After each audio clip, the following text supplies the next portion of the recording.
నమస్తే. శ్రీ పరంజ్యోతి భగవతీ భగవాన్ వారి అద్భుతాన్ని చూద్దాం. నా పేరు కాళీశ్వరి. నేను తమిళనాడులోని చెన్నైకి చెందిన దానిని. గత సంవత్సరం నేను నా కుటుంబంతో కలిసి నవగ్రహ హోమంలో పాల్గొని నా కుమారునికి తగిన వధువు లభించి సుఖమయ వైవాహిక జీవితం గడపాలని శ్రీ పరంజ్యోతి భగవతీ భగవాన్ను మనస్ఫూర్తిగా ప్రార్థించాను. హోమం తరువాత మేం గోల్డెన్ రాక్ వైపు వెళుతుండగా ఊహించని సంఘటన జరిగింది. నా కుమారునికి తగిన వధువు దొరికిందని తెలియజేస్తూ నాకు ఫోన్ కాల్ వచ్చింది. నేను తీవ్రంగా ఆశ్చర్యపోయి చలించిపోయాను. శ్రీ పరంజ్యోతి భగవతీ భగవాన్ నా ప్రార్థనను ఎంత త్వరగా విని తమ అనుగ్రహాన్ని కురిపించారో ఆ క్షణంలోనే నేను గ్రహించాను. మేము మా స్వగ్రామానికి తిరిగి రాగానే ఆ అమ్మాయిని స్వయంగా కలుసుకున్నాము. దైవ ఆశీస్సులతో ఆమె మా కుటుంబానికి పరిపూర్ణంగా సరిపోయింది మరియు నా కుమారునికి ఆదర్శవంతమైన జీవిత భాగస్వామి అయ్యింది. ఆ వెంటనే వివాహం అత్యంత వైభవంగా ఆనందంగా జరిగింది. మేము సుమారు 600 నుండి 750 మంది అతిథులు వస్తారని ఊహించాము. కానీ వివాహానికి దాదాపు 900 మంది హాజరయ్యారు.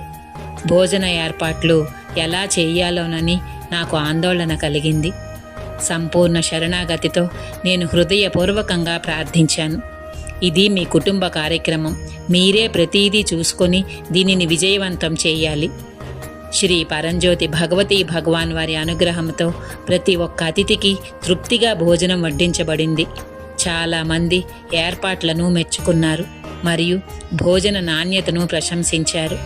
ప్రతీదీ దైవీకంగానే జరుగుతోందని నాకు నిజంగా అనిపించింది. అంతేకాదు, అదే నవగ్రహ హోమంలో నేను మా అక్క పిల్లల వివాహం కోసం కూడా ప్రార్థించాను. మా అక్క కొడుకు అప్పటికే 35 ఏళ్లవాడు. అతని పెళ్లి గురించి మేము ఆందోళన చెందాము. శ్రీ పరంజ్యోతి భగవతీ భగవాన్ వారి అపారమైన అనుగ్రహం వలన మార్చి 6వ తేదీన పూర్తిగా ఊహించని విధంగా ఆయనకు సకల సుగుణాలు, శీలము, విద్య మరియు సౌందర్యం కలిగిన వధువు లభించి ఆయన వివాహం సజావుగా జరిగింది. అదేవిధంగా మా సోదరి కుమార్తెకు కూడా తగిన జీవిత భాగస్వామి లభించి ఇప్పుడు ఆమె సంతోషకరమైన మరియు సంతృప్తికరమైన జీవితాన్ని గడుపుతోంది.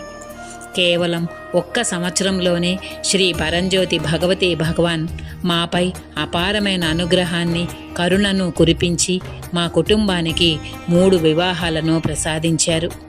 ఈ అనంతమైన అనుగ్రహానికి మరియు ఆశీర్వాదాలకు కృతజ్ఞతాపూర్వక హృదయంతో శ్రీ పరంజ్యోతి భగవతీ భగవాన్ వారి దివ్య పాదపద్మాలకు ప్రణామాలు అర్పిస్తున్నాను.